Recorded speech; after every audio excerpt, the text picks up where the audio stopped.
Assalamualaikum warahmatullahi wabarakatuh. Perkenalkan, saya Nining Fatima. Kali ini saya akan membahas diskusi sesi 6, yaitu MPDR 5302 tentang gender dalam pendidikan dasar.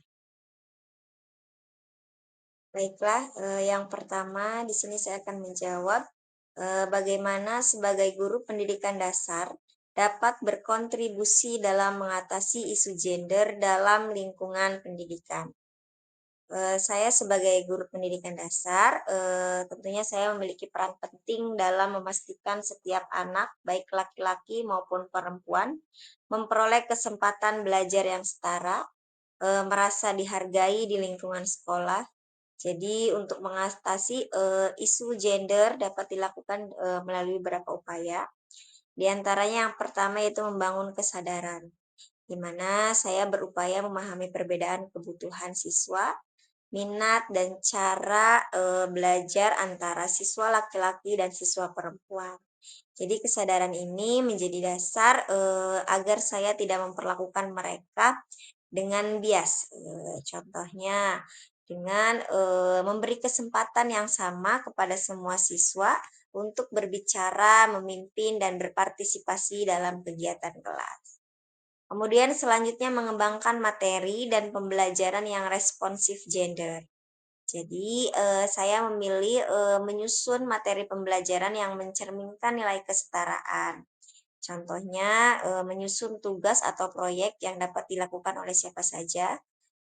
Jadi tidak berdasarkan pembagian peran yang antara laki-laki dan perempuan.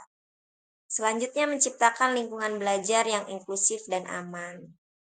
Lingkungan belajar yang mendukung berarti setiap anak merasa diterima dan dihargai. Jadi saya memastikan tidak adanya ejekan atau perlakuan tidak adil berdasarkan jenis kelamin. Kemudian memberikan juga penggunaan bahasa yang netral dan menghormati semua siswa. Lalu mendorong kolaborasi dan empati antar siswa. Nah, di sini saya menanamkan nilai saling menghormati dan bekerja sama lintas gender melalui seperti tugas kelompok. Jadi tidak hanya perempuan, laki-laki atau laki-laki. Jadi ini bisa juga dicampur dalam satu kelompok kecuali ada hal-hal tertentu yang harus dipisahkan gitu. Kemudian terakhir melibatkan orang tua dan komunitas sekolah. Saya juga mengajak orang tua dan rekan guru untuk memiliki kesadaran yang sama.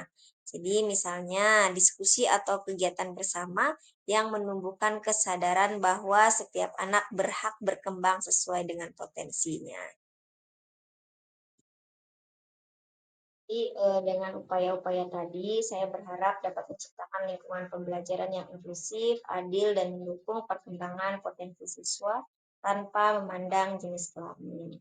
Nah, hal ini sejalan dengan prinsip kurikulum merdeka yang menekankan pada pembelajaran berpusat pada siswa dan menghargai keberagaman. Selanjutnya yang kedua yaitu strategi konkret yang dapat atau telah diterapkan untuk mempromosikan kesetaraan gender, mengidentifikasi potensi diskriminasi gender, dan mengajarkan siswa tentang pentingnya menghormati perbedaan. Jadi berikut ada strategi konkret yang diterapkan untuk mempromosikan kesetaraan gender.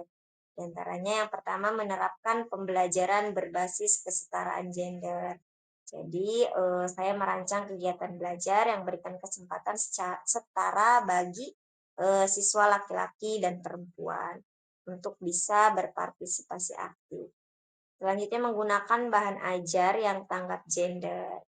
Jadi saya menyeleksi atau menyesuaikan bahan ajar agar tidak menampilkan stereotip gender.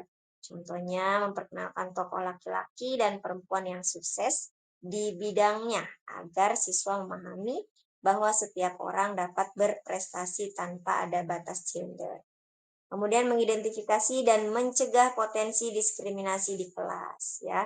Jadi secara aktif mengamati interaksi siswa dan mendeteksi perilaku yang mengarah pada diskriminasi. Kemudian menjadi teladan dalam perilaku dan bahasa. Saya menyadari bahwa guru adalah panutan utama dalam menanamkan kesetaraan gender. Jadi sebagai guru haruslah menjadi teladan dan perilakunya kepada siswa-siswa. Kemudian melibatkan orang tua dan rekan guru. Jadi saya juga berkolaborasi dengan para guru untuk membangun budaya menghargai kesetaraan. Dengan strategi-strategi tersebut, saya berupaya mewujudkan lingkungan belajar yang aman dan nyaman serta inklusif tanpa adanya perbedaan atau diskriminasi. Selanjutnya itu tantangan utama yang mungkin dihadapi dalam mengimplementasikan pendekatan ini dan bagaimana merencanakan untuk mengatasinya.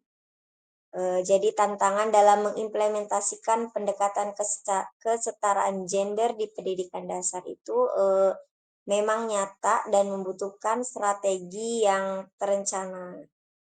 Berikut ada beberapa tantangan yang dihadapi dan juga cara mengatasinya sebagai guru pendidikan dasar.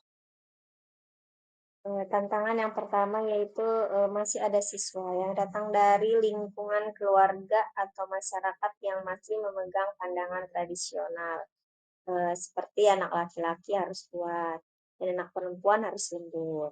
Nah, pandangan ini dapat mempengaruhi cara siswa berinteraksi di kelas maupun memandang dirinya sendiri.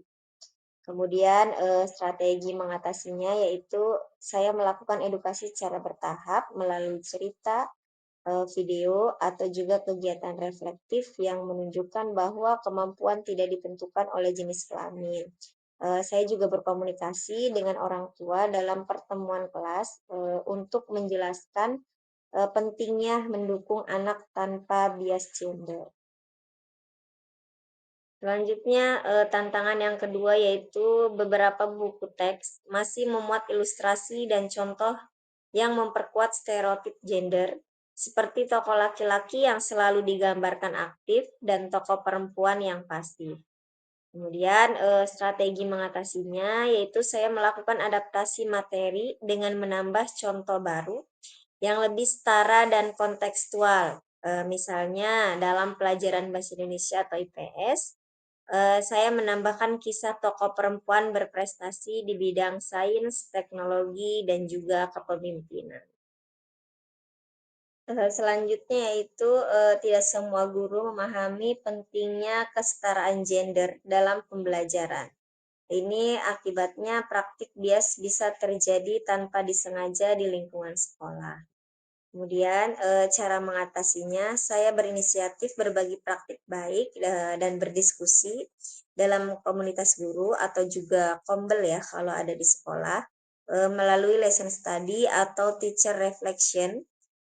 Kami dapat saling memberi masukan mengenai cara menciptakan pembelajaran yang inklusif dan adil.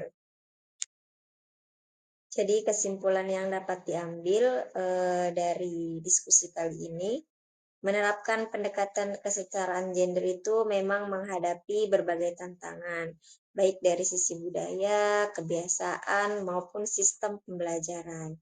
Namun dengan refleksi berkelanjutan, kolaborasi antara guru dan komunikasi terbuka dengan orang tua, saya yakin dapat menciptakan lingkungan belajar yang lebih adil, menghargai perbedaan, dan memberi ruang bagi setiap anak untuk berkembang sesuai dengan posisinya.